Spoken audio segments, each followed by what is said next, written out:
পরম করুণাময় মহান আল্লাহ তাআলার নামে শুরু করছি, যিনি অত্যন্ত মেহেরবান। একদিন নবী করিম সাল্লাল্লাহু আলাইহি সাল্লাম তার পালক মা হালিমা সাদিয়ার নিকট একটি অভিযোগ করলেন। ইসলামে দুধের সম্পর্কের মাধ্যমেও সেই সম্পর্ক স্থাপিত হয় যা রক্তের মাধ্যমে হয়। তাই হালিমা সাদিয়া রাসূলুল্লাহ সাল্লাল্লাহু আলাইহি সাল্লামের পালক মা হিসেবে বিবেচিত হয়ে থাকেন। রাসূলুল্লাহ সাল্লাল্লাহু আলাইহি সাল্লাম অভিযোগ করলেন যে, আমি সারাদিন বাড়িতে বসে আরাম করি, কিন্তু আমার ভাইয়েরা সারাদিন রোদের মধ্যে গবাদি পশু চরাতে যায় এবং সারাটা দিন অক্লান্ত পরিশ্রম করে। আমি তাদেরকে সাহায্য করলে তাদের কষ্ট কিছুটা হলেও কমবে, তাই আমি আগামীকাল থেকে তাদের সঙ্গে যাব। হালিমা সাদিয়া তখন রাসূলুল্লাহ সাল্লাল্লাহু আলাইহি সাল্লামকে বললেন, তুমি আমার কলিজার টুকরা, তোমার এবং তাদের মধ্যে পার্থক্য রয়েছে। কিন্তু রাসূলুল্লাহ সাল্লাল্লাহু আলাইহি সাল্লাম হালিমা সাদিয়ার কোনো কথাই মানতে চাইলেন না।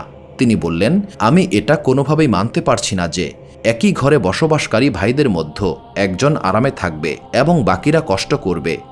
আমি আমার ভাইদের কষ্ট কিছুটা হলেও দূর করব। হালিমা সাদিয়া রাসূলুল্লাহ সাল্লাল্লাহু আলাইহি সাল্লামকে বোঝানোর সর্বোচ্চ চেষ্টা করলেন, কারণ এটা শুধু তাদের পারিবারিক বিষয় ছিল না, বরং সম্পূর্ণ গোত্রের সম্মানের বিষয় ছিল। হালিমা সাদিয়ার সম্পূর্ণ গোত্র রাসূলুল্লাহ সাল্লাল্লাহু আলাইহি সাল্লামকে অত্যন্ত সম্মান করত। হালিমা সাদিয়া চিন্তা করলেন, যদি লোকেরা আমাকে প্রশ্ন করে, যেই বালক আমাদের গোত্রের জন্য এতটা বরকত নিয়ে এসেছে, তুমি তাকে কেমন করে এই কষ্টকর কাজ করালে, তখন আমি কি উত্তর দেব? তাছাড়া হালিমা সাদিয়া নিজেও নবী করিম সাল্লাল্লাহু আলাইহি সাল্লামকে নিজের জীবনের থেকেও বেশি ভালোবাসতেন। তার কলিজার টুকরা মুহাম্মদকে দিয়ে তিনি কিভাবে এই কষ্টকর কাজ করাবেন, তিনি এটা কোনোভাবেই মানতে পারছিলেন না। কিন্তু রাসূলুল্লাহ সাল্লাল্লাহু আলাইহি সাল্লাম এতটাই জোর করেন যে হালিমা সাদিয়া নিতান্তই বাধ্য হন রাজি হতে। রাসূলুল্লাহ সাল্লাল্লাহু আলাইহি সাল্লামের ভাইয়েরাও রাসূলুল্লাহ সাল্লাল্লাহু আলাইহি সাল্লামকে সঙ্গে নিতে রাজি হচ্ছিল না, কারণ তারাও নবী করিম সাল্লাল্লাহু আলাইহি সাল্লামকে অসম্ভব ভালোবাসতেন।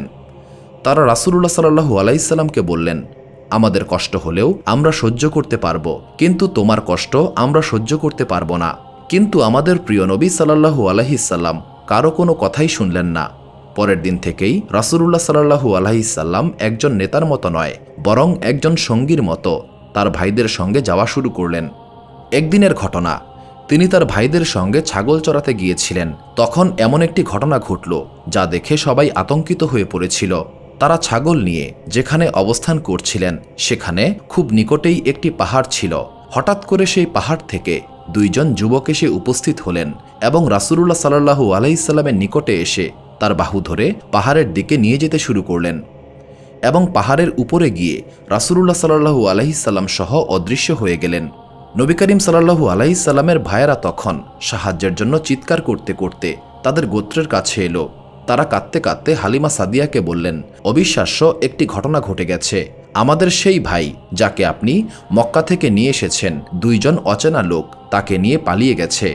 অপ্রত্যাশিত এই খারাপ খবরে হালিমা সাদিয়ার পায়ের নিচ থেকে মাটি সরে গেল। তার মাথায় যেন আসমান ভেঙে পড়ল। তিনি থরথর করে কেঁপে উঠলেন। হালিমা সাদিয়া তখন আব্দুল মুত্তালিবের সেই কথা স্মরণ করতে লাগলেন। আব্দুল মুত্তালিব বলেছিলেন, এই শিশুর সুরক্ষার প্রতি কড়া নজর রাখবে, কারণ শত্রুরা তার পেছনে লেগেই থাকবে। এই ঘটনা স্মরণ করে তিনি আরও আতঙ্কিত হয়ে পড়লেন এবং গোটা গোত্রে সাহায্যের আবেদন করলেন। গোত্রের সমস্ত পুরুষেরা খুব দ্রুত সেই পাহাড়ের দিকে ছুটে গেলেন। যখন তারা পাহাড়ে পৌঁছালেন তখন তারা অবাক হয়ে দেখতে পেলেন রাসূলুল্লাহ সাল্লাল্লাহু আলাইহি সাল্লাম নিরাপদেই রয়েছেন এবং তিনি সেখানে বসে বিশ্রাম করছেন। তার মাথায় মুকুট, গায়ে রাজকীয় পোশাক। দুইজন যুবক তার ডান এবং বাম পাশে বসে তার দেহ মোবারক মালিশ করছেন, ঠিক যেন একজন দাস তাদের মালিকের সেবায় নিয়োজিত। যখন সেই দুই যুবক সামনে আসা মানুষদেরকে দেখতে পেল, ঠিক তখনই তারা এক মুহূর্তের মধ্যে অদৃশ্য হয়ে গেল। মুচকি হেসে রাসূলুল্লাহ সাল্লাল্লাহু আলাইহি সাল্লাম হালিমা সাদিয়াকে উদ্দেশ্য করে বললেন, আপনার দুশ্চিন্তা করার কোনো প্রয়োজন নেই। আপনি যাদেরকে দেখতে পেয়েছেন তারা আমার রক্ষক, যারা সব সময় আমার সঙ্গেই থাকে। এদের উপস্থিতিতে কেউ আমার কোনো ক্ষতি করতে পারবে না। এই কথা শুনে হালিমা সাদিয়া কিছুটা স্বস্তি পেলেন। তবে এই ঘটনার পরেও 3 বার রাসূলুল্লাহ সাল্লাল্লাহু আলাইহি সাল্লাম এইভাবে অদৃশ্য হয়ে গিয়েছিলেন, কিন্তু হালিমা সাদিয়া তখন নিশ্চিন্ত থাকতেন। এই ঘটনার কিছুদিন পর হালিমা সাদিয়া রাসূলুল্লাহ সাল্লাল্লাহু আলাইহি সাল্লামকে নিয়ে তার দাদা আব্দুল মুত্তালিবের সঙ্গে দেখা করার উদ্দেশ্যে রওনা হলেন। মক্কার খুব নিকটে পৌঁছার পর হালিমা সাদিয়া প্রাকৃতিক প্রয়োজনের কারণে নবী করিম সাল্লাল্লাহু আলাইহি সাল্লামকে তাঁবুতে রেখে তাঁবুর বাইরে গেলেন। বাইরে আসার পর হঠাৎ করেই চারদিক অন্ধকারে ছেয়ে গেল। যখন হালিমা সাদিয়া তাঁবুতে ফিরে আসলেন তখন তিনি আতঙ্কিত হয়ে দেখতে পেলেন শিশু মুহাম্মদ সাল্লাল্লাহু আলাইহি সাল্লাম তাঁবুতে নেই। আশেপাশে তিনি খোঁজখবর করে দেখলেন, আশেপাশের কোথাও নেই। তখন হালিমা সাদিয়া খুবই উদ্বিগ্ন হয়ে পড়লেন।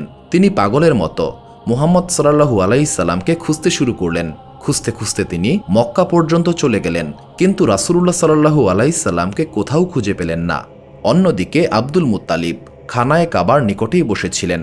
এমন সময় মক্কার একজন ব্যক্তি এসে আব্দুল মুত্তালিবকে বললেন, হালিমা সাদিয়া আপনার নাতি মুহাম্মদকে নিয়ে মক্কা এসেছিলেন আপনার সঙ্গে সাক্ষাৎ করার উদ্দেশ্যে, কিন্তু এখন হালিমা সাদিয়া মুহাম্মদকে খুঁজে পাচ্ছেন না। তিনি মক্কার অলিতে গলিতে মুহাম্মদকে পাগলের মতো খোঁজ করছেন। এই কথা শোনা মাত্রই আব্দুল মুত্তালিব অস্থির হয়ে পড়লেন। আব্দুল মুত্তালিব তৎক্ষণাৎ দাঁড়িয়ে গেলেন এবং খাপ থেকে তলোয়ার বের করলেন এবং তারপর কাবার গিলাফ ধরে ঘোষণা করলেন, যদি আমি আমার নাতিকে খুঁজে না পাই তবে আমি 1000 জন আরব এবং 100 কুরাইশকে হত্যা করব। এরপর তিনি কাবার গিলাফ ধরে বললেন, হে বিশ্বজাহানের প্রভু, আপনি আমার নাতি মুহাম্মদকে রক্ষা করুন। তখন আব্দুল মুত্তালিব একটি গায়েবী আওয়াজ শুনতে পান। তাকে বলা হলো, হে আব্দুল মুত্তালিব, আপনি চিন্তা করবেন না, আপনার নাতিকে মহান আল্লাহ তাআলা সুরক্ষিত অবস্থায় রেখেছেন। মক্কার খুব নিকটে মরুভূমির অমুক স্থানে চলে যান, সেখানে আপনার কলিজার টুকরা মুহাম্মদ সাল্লাল্লাহু আলাইহি সাল্লামকে খুঁজে পাবেন। আব্দুল মুত্তালিব তৎক্ষণাৎ তার সোয়ারির পশু আনার হুকুম দিলেন এবং সেটায় সোয়ার হয়ে নির্ধারিত স্থানে পৌঁছে গেলেন। সেখানে গিয়ে তিনি যা দেখতে পেলেন তাতে বিস্ময়ে হতবাক হয়ে গেলেন। তিনি দেখতে পেলেন মরুভূমির একটি স্থানে একটি খেজুর গাছ রয়েছে এবং সেই গাছে প্রচুর পরিমাণে তাজা খেজুর রয়েছে। রাসূলুল্লাহ সাল্লাল্লাহু আলাইহি সাল্লাম সেই খেজুর বৃক্ষ থেকে খেজুর খাচ্ছিলেন এবং তার ডান এবং বাম পাশে 2 জন অত্যন্ত সুদর্শন যুবক দাঁড়িয়েছিলেন। তখন আব্দুল মুত্তালিব আন্দাজ করে বুঝে নিলেন এই বালকই তার নাতি, কারণ জন্মের পর থেকে নবী করিম সাল্লাল্লাহু আলাইহি সাল্লাম হালিমা সাদিয়ার নিকটেই ছিলেন। তারপর থেকে তিনি মুহাম্মদ সাল্লাল্লাহু আলাইহি সাল্লামকে আর দেখেন নাই।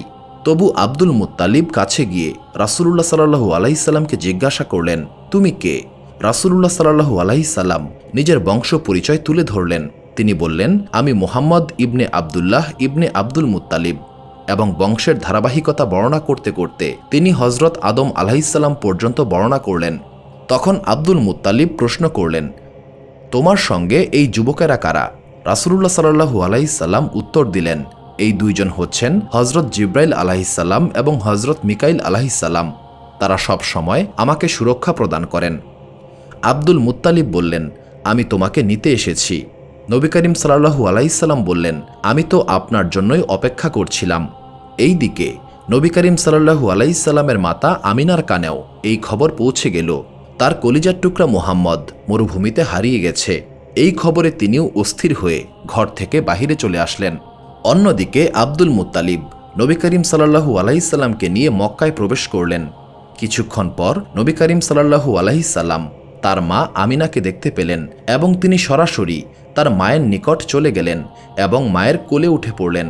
নবী করিম সাল্লাল্লাহু আলাইহি সাল্লামের মা আমিনার সঙ্গে যেই সমস্ত মহিলারা ছিলেন তারা এই ব্যাপারটা দেখে বিস্মিত এবং অভিভূত হয়ে পড়লেন। যে বালক জন্মের মাত্র 8 দিন পর থেকে তার মাকে আর দেখে নাই, সেই বালক কিভাবে এমন আত্মবিশ্বাস এবং নিশ্চয়তার সঙ্গে মায়ের কোলে চলে গেল, এটা ভেবে সবাই খুব বিস্মিত হলো। এই সময় হালিমা সাদিয়াও নবী করিম সাল্লাল্লাহু আলাইহি সাল্লামকে খুঁজতে খুঁজতে সেখানে এসে উপস্থিত হলেন। নবী করিম সাল্লাল্লাহু আলাইহি সাল্লামকে দেখে তার দেহে যেন প্রাণ ফিরে এলো। তিনি দৌড়ে নবী করিম সাল্লাল্লাহু আলাইহি সাল্লামের নিকটে গেলেন এবং তাকে জড়িয়ে ধরলেন। তখন আব্দুল মুত্তালিব বললেন, হে হালিমা সাদিয়া, তোমাকে মুহাম্মদের সুরক্ষা আরও বাড়িয়ে দিতে হবে, কারণ আজ মক্কায় ইহুদিদের একটি দল এসেছে। তারা যদি কোনো ক্রমে এই ঘটনার কথা জানতে পারে তবে তারা মুহাম্মদের অবস্থান সম্পর্কে অবগত হয়ে যাবে। হালিমা সাদিয়া প্রতিশ্রুতি দিয়ে বললেন, আমি আমার নিজের জীবন দিয়ে হলেও আমার কলিজার টুকরা মুহাম্মদকে রক্ষা করব। এরপর বেশ কিছুদিন মক্কায় অবস্থান করার পর হালিমা সাদিয়া নবী করিম সাল্লাল্লাহু আলাইহি সাল্লামকে নিয়ে তার নিজের গোত্রে ফিরে গেলেন। এইভাবে ধীরে ধীরে সময় অতিবাহিত হয়ে যাচ্ছিল। নবী করিম সাল্লাল্লাহু আলাইহি সাল্লামের পাকাপাকিভাবে মক্কায় চলে যাওয়ার সময় এসে উপস্থিত হলো। হালিমা সাদিয়া পাহাড় সমান কষ্ট বুকে নিয়ে নবী করিম সাল্লাল্লাহু আলাইহি সাল্লামকে নিয়ে মক্কার উদ্দেশ্যে যাত্রা শুরু করলেন। আগামীকাল থেকে তার কলিজার টুকরা মুহাম্মদ আর তার সঙ্গে থাকবে না, এটা ভেবে হালিমা সাদিয়ার বুকের পাঁজরগুলো যেন একদম ভেঙে যাচ্ছিল। অন্যদিকে আব্দুল মুত্তালিব এবং নবী করিম সাল্লাল্লাহু আলাইহি সাল্লামের মা আমিনা নবী করিম সাল্লাল্লাহু আলাইহি সাল্লামের ফিরে আসার অপেক্ষায় ছিলেন। নবী করিম সাল্লাল্লাহু আলাইহি সাল্লাম মক্কায় ফিরে আসবেন, এই আনন্দে তারা আবির্ভূত ছিলেন। আব্দুল মুত্তালিব হালিমা সাদিয়াকে অনেক পুরস্কার দিলেন। হালিমা সাদিয়া ফেরার সময় অনেকক্ষণ নবী করিম সাল্লাল্লাহু আলাইহি সাল্লামকে বুকে জড়িয়ে ধরে থাকলেন। এরপর নবী করিম সাল্লাল্লাহু আলাইহি সাল্লামকে কপালে চুমু দিয়ে যাত্রা শুরু করলেন। তার চোখ দিয়ে যেন অশ্রুর বন্যা বয়ে যাচ্ছিল। হালিমা সাদিয়ার মনে হতে লাগলো তার বুকটা যেন একদম খালি হয়ে গেছে, তার পৃথিবীটা শূন্য হয়ে গেছে। তিনি ডুকরে কাঁদতে লাগলেন। অন্যদিকে নিজের সন্তানকে এতদিন পর কাছে পাওয়ার আনন্দে আমেনা ছিলেন পৃথিবীর সবচেয়ে সুখী মানুষ।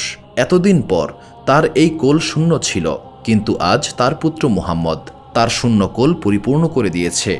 নবী করিম সাল্লাল্লাহু আলাইহি সাল্লাম তার মায়ের নিকট মাত্র 1 বছর থাকার সুযোগ পেলেন।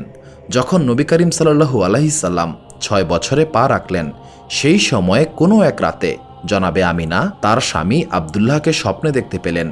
স্বপ্নে তার স্বামীকে দেখে তিনি খুবই আবেগপ্রবণ হয়ে উঠলেন।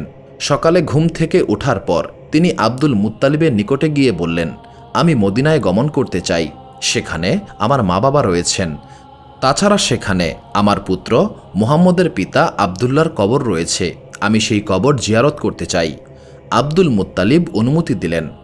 আমেনা তখন রাসূলুল্লাহ সাল্লাল্লাহু আলাইহি সাল্লাম, দাসী উম্মে আয়মান, একজন দাস, 3টি উট এবং প্রয়োজনীয় জিনিসপত্র নিয়ে রওনা হলেন।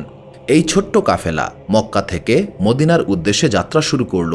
সফর শেষে তারা মদিনার বনু নাজ্জার গোত্রের নিকটে পৌঁছে গেল। এই গোত্রই ছিল নবী করিম সাল্লাল্লাহু আলাইহি সাল্লামের নানার বাড়ির গোত্র।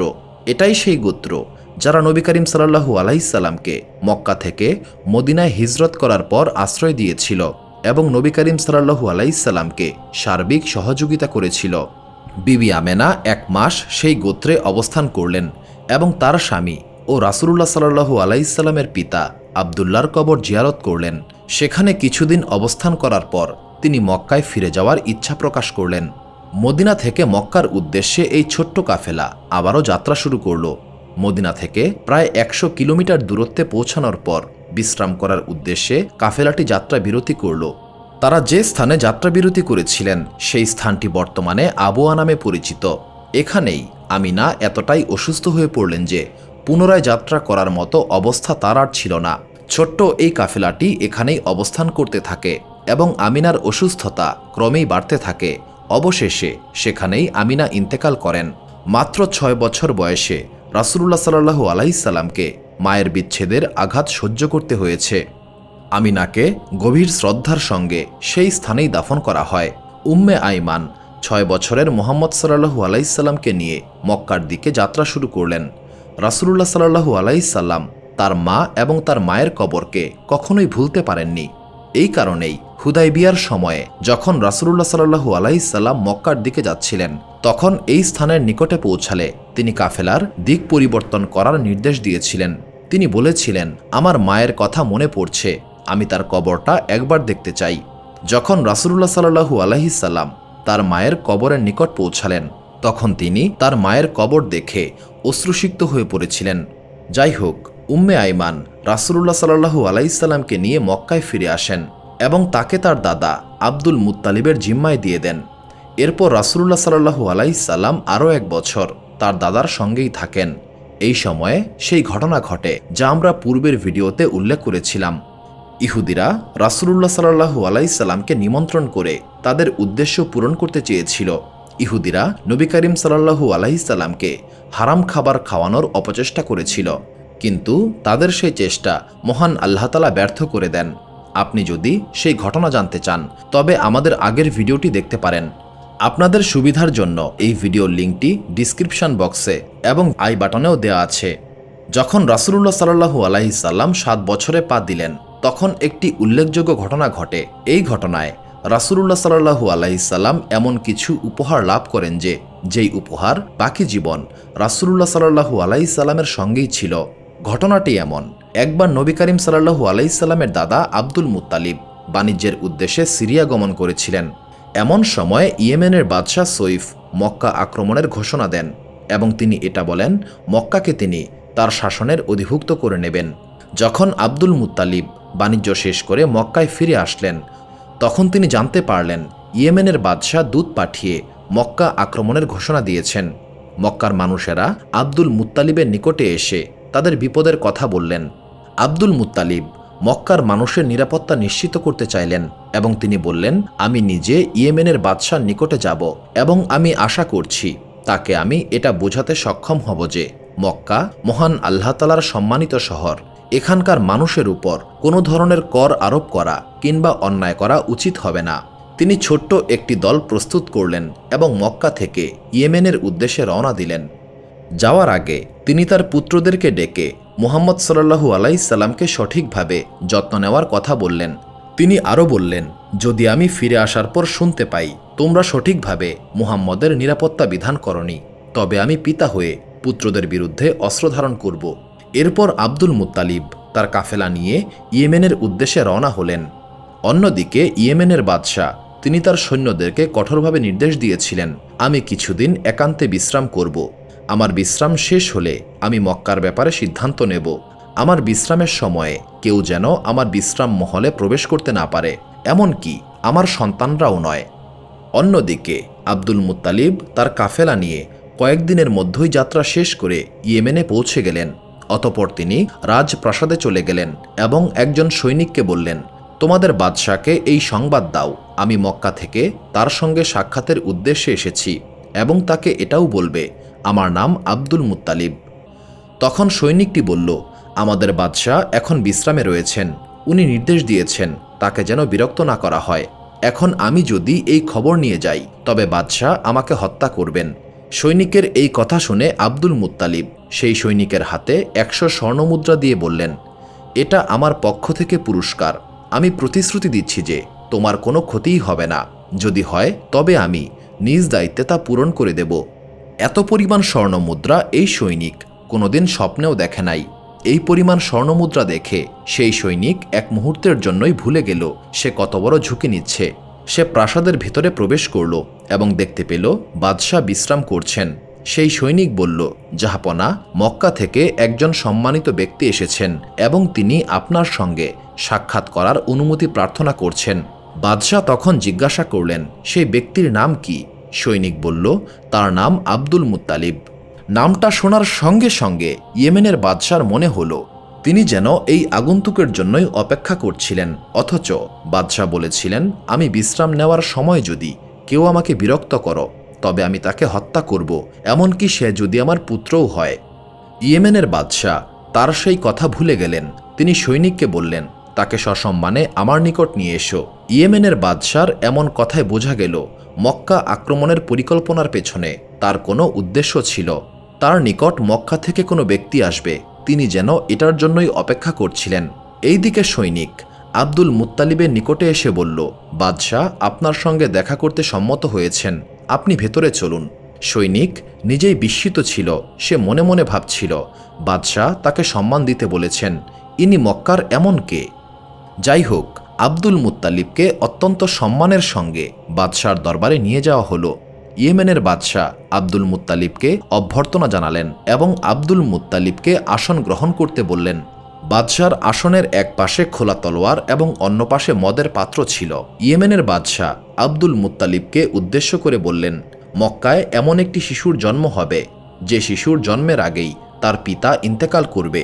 যখন সেই শিশু 6 বছরের বালক হবে তখন তার মা ইন্তেকাল করবে। এরপর সেই বালকের দাদা তাকে লালন পালন করবেন। যখন তার দাদা তাকে লালন পালন করবেন তখন সেই ব্যক্তি আমার নিকটে আসবে। তিনি আরও বললেন, আমার কাছে নবীদের পক্ষ থেকে 3টি আমানত গচ্ছিত রয়েছে সেই রাসূলের জন্য। আমি অপেক্ষা করছিলাম যে মক্কা থেকে সেই বালকের দাদা আসবে এবং আমার কাছ থেকে সেই আমানত নিয়ে যাবে।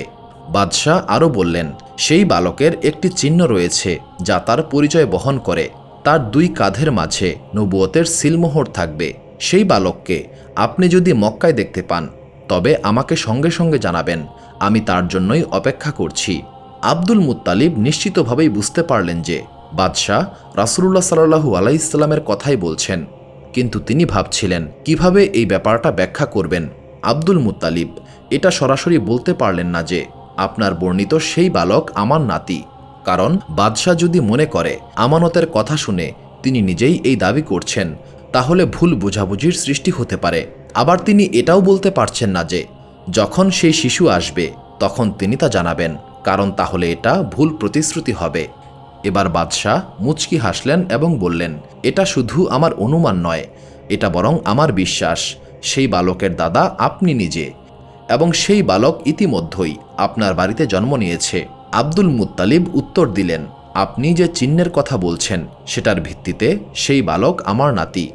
ইয়েমেনের শাসক বললেন, আজ আপনি বিশ্রাম করুন, আগামীকাল আপনার সঙ্গে বাকি কথা হবে। ইয়েমেনের বাদশাহ আব্দুল মুত্তালিবকে রাজকীয় মেহমানখানায় পাঠিয়ে দিলেন এবং তিনি তার কর্মচারীদেরকে হুকুম দিলেন, আব্দুল মুত্তালিবকে রাজকীয় সম্মানে মেহমানখানায় নিয়ে যাও এবং তার সেবা যত্নের যেন কোনো কমতি না হয়। ইয়েমেনের লোকেরা যখন শুনল আব্দুল মুত্তালিবকে রাজকীয় সম্মানে মেহমানখানায় পাঠানো হয়েছে, তখন তারা খুব অবাক হয়ে গেল, কারণ ইয়েমেনের বাদশাহ এতটা সহজে কাউকে সম্মান করেন না। পরের দিন আরও এক বিস্ময়কর ঘটনা ঘটল। ইয়েমেনের বাদশাহ তিনি নিজেই রাজপ্রাসাদ থেকে বেরিয়ে এলেন এবং আব্দুল মুত্তালিবের সম্মানে আনুষ্ঠানিকভাবে একটি সভার আয়োজন করলেন। ইয়েমেনের শাসক হজরত আব্দুল মুত্তালিবকে এক রাজকীয় মেহমানের মর্যাদায় দরবারে আমন্ত্রণ করলেন। তিনি বললেন, যা আমি এই দরবারে সবার সামনে বলতে পারছি না, তা আমি রাতের বেলায় আপনার সঙ্গে একান্তে বলবো। যখন আপনাকে বিদায় দেওয়া হবে তখন এই আমানত আপনার হাতে তুলে দেওয়া হবে। আব্দুল মুত্তালিব সন্ধ্যায় অপেক্ষা করছিলেন। সন্ধ্যার পর বাদশাহ আব্দুল মুত্তালিবকে অন্দরমহলে ডেকে পাঠালেন। ইয়েমেনের বাদশাহ আব্দুল মুত্তালিবকে 3টি প্রাণী উপহার হিসেবে দিলেন এবং বললেন, এই 3টি প্রাণী আমার পক্ষ থেকে আপনার সেই নাতির জন্য উপহার, যিনি মহান আল্লাহ তাআলার শেষ রাসূল হবেন। সে নবুয়ত পাওয়া পর্যন্ত যদি আমি বেঁচে থাকি তবে আমি আমার জীবন দিয়ে হলেও তাকে সাহায্য করব। ইয়েমেনের বাদশাহ আব্দুল মুত্তালিবকে একটি উটনি, একটি খচ্চর এবং একটি ঘোড়া উপহার দিলেন। এই উটনি ইসলামের ইতিহাসে বিশেষভাবে গুরুত্বপূর্ণ, কারণ রাসূলুল্লাহ সাল্লাল্লাহু আলাইহি সাল্লাম তার বিদায় হজের সময় এই উটনির উপর সোয়ার হয়ে তার শেষ খুতবা প্রদান করেছিলেন। এই উটনি ইয়েমেনের বাদশার পক্ষ থেকে রাসূলুল্লাহ সাল্লাল্লাহু আলাইহি সাল্লামের জন্য উপহার দেওয়া হয়েছিল। এই 3টি প্রাণী রাসূলুল্লাহ সাল্লাল্লাহু আলাইহি সাল্লামের সঙ্গে মদিনাতেও ছিল। ইয়েমেনের শাসকের দেওয়া এই উপহারগুলো নবী করিম সাল্লাল্লাহু আলাইহি সাল্লামের নিকট পৌঁছে দেওয়া হয়েছিল এবং তার জীবনের শেষ মুহূর্ত পর্যন্ত এই পশুগুলো তার সঙ্গেই ছিল। ইয়েমেনের বাদশাহ ওই 3টি প্রাণী সম্পর্কে বলেছিলেন, এই উটনিতে টানা 6 মাস ভ্রমণ করলেও এটা ক্লান্ত হয় না এবং এর সোয়ারকে কোনোভাবেই বিরক্ত করে না। এই ঘোড়াটি এমন যা অতুলনীয় গতিসম্পন্ন এবং অস্বাভাবিক শক্তিশালী। এই খচ্চর এমন যে এর উপর ভ্রমণ করলে মানুষ বিশ্রামের আনন্দ উপভোগ করতে পারে।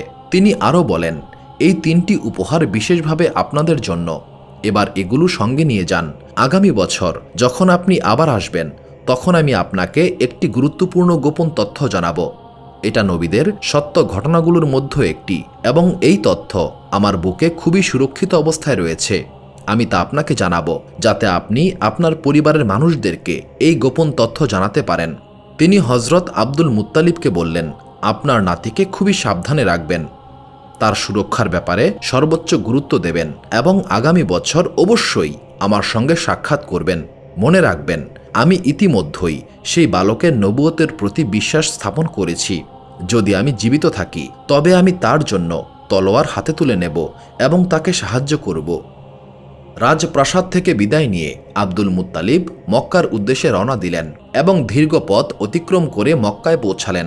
মক্কায় পৌঁছেই তিনি সবার প্রথমে নবী করিম সাল্লাল্লাহু আলাইহি সাল্লামকে বুকে জড়িয়ে ধরলেন এবং তিনি নবী করিম সাল্লাল্লাহু আলাইহি সাল্লামকে বললেন, তোমার জন্য এই 3টি উপহার নিয়ে এসেছি। রাসূলুল্লাহ সাল্লাল্লাহু আলাইহি সাল্লাম অত্যন্ত আনন্দের সঙ্গে সেই উপহারগুলো গ্রহণ করলেন এবং এই উপহারগুলো নবী করিম সাল্লাল্লাহু আলাইহি সাল্লামের বাকি জীবন তার সঙ্গেই থেকে যায়। এই ঘটনা নবী করিম সাল্লাল্লাহু আলাইহি সাল্লামের 7 বছর বয়সে ঘটেছিল। এরপর আরও একটি বছর কেটে যায় এবং রাসূলুল্লাহ সাল্লাল্লাহু আলাইহি সাল্লাম 8 বছর বয়সে পা রাখলেন।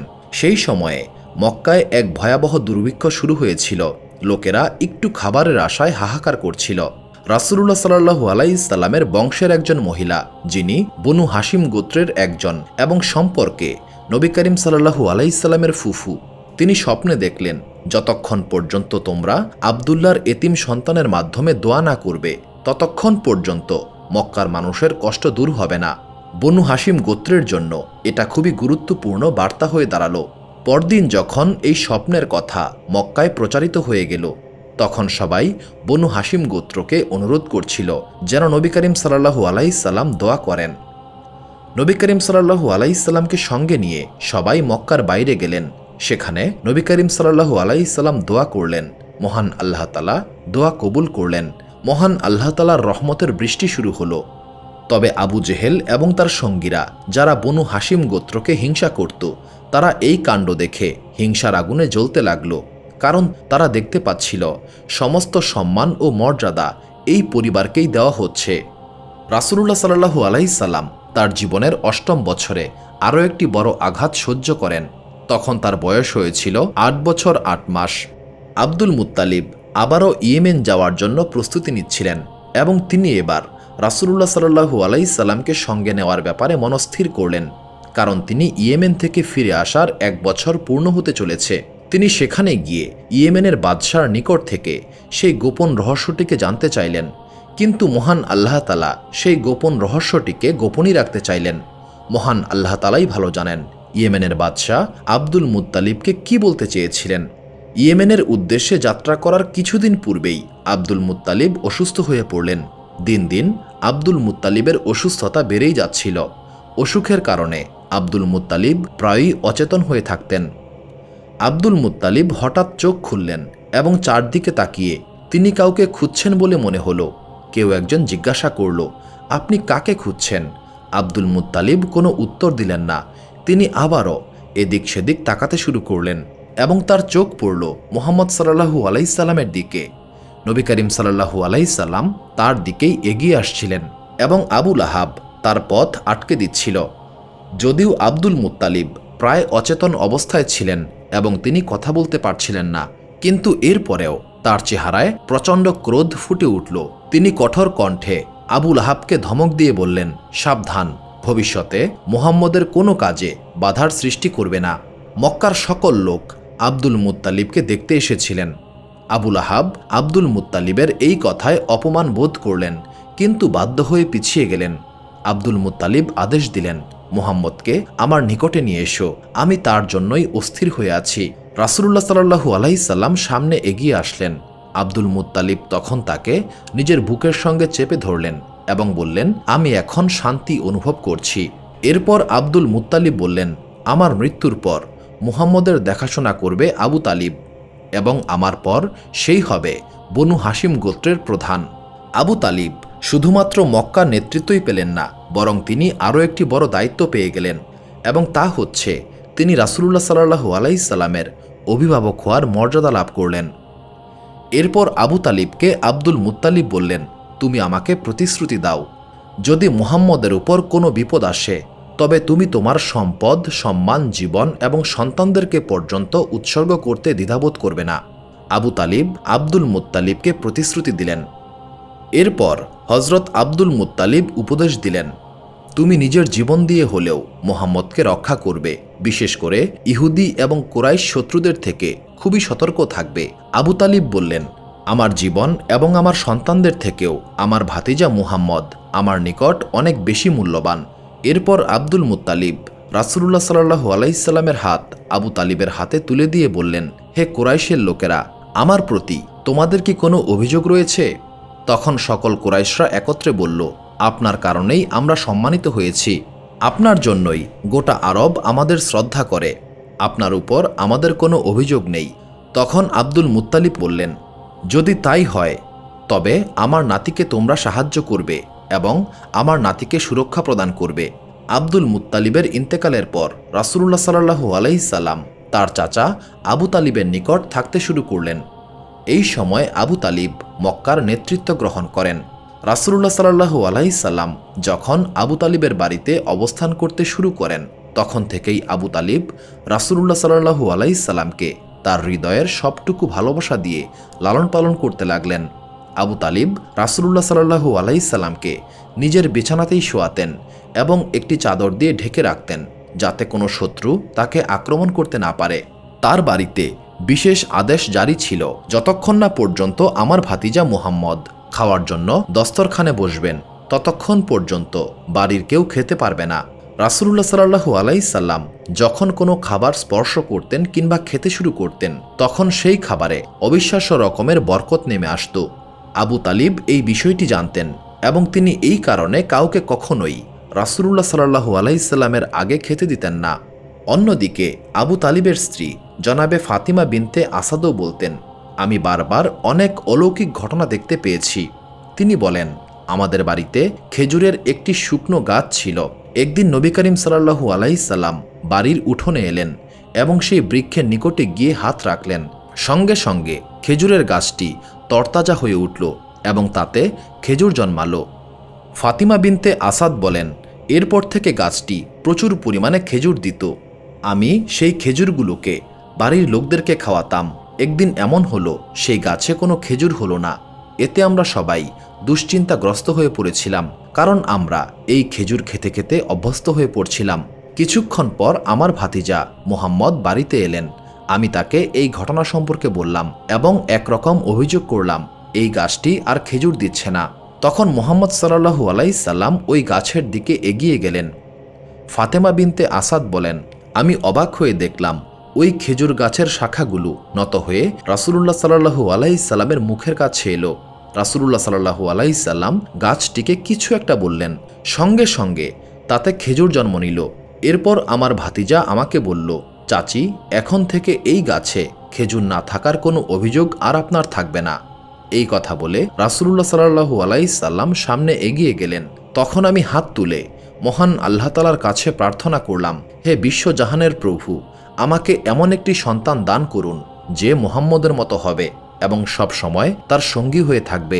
জনাবে ফাতেমা বিনতে আসাদ বলেন, যখন আমার ঘরে চতুর্থ সন্তানের জন্ম নিল, যার নাম আমরা রাখলাম আলী, তখন আমি নিশ্চিত ছিলাম মহান আল্লাহ তাআলা আমার এই দোয়া কবুল করেছেন।